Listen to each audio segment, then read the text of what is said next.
जनसेवेचा वचनबद्ध संकल्प, ज्येष्ठ नागरिकांसाठी सुविधायुक्त डोमचं लोकार्पण.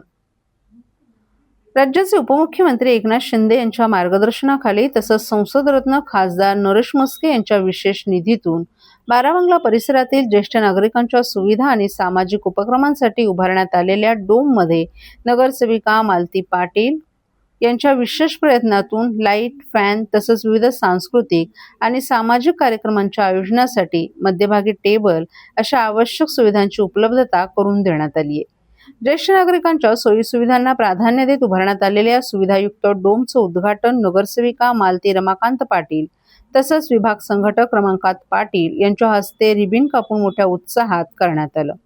यावेळी बाराबंगला परिसरातील ज्येष्ठ नागरिकांनी कृतज्ञता व्यक्त करत नगरसेविका मालती पाटील आणि विभाग संघटक रमाकांत पाटील यांचा विशेष सत्कार करून त्यांच्या जनहिताच्या कार्याचाही गौरव केला. ज्येष्ठ नागरिकांच्या सन्मान, सुविधा आणि सामाजिक बांधिलकी जपत परिसराच्या सर्वांगीण विकासासाठी सातत्यानं प्रयत्नशील असणाऱ्या नेतृत्वामुळे नागरिकांमध्ये समाधानाचं वातावरण निर्माण झालं असून हा उपक्रम सामाजिक संवेदनशीलतेचा आदर्श ठरत आहे. या विशेष कार्यक्रमाचं आयोजन रमेश पाटील तसंच राधा कॅटरर्सचे लालू शेठ यांनी उत्तम नियोजनातून केलं होतं. त्यांच्या परिश्रम आणि सहकार्यामुळे कार्यक्रम यशस्वीरित्या संपन्न झाला.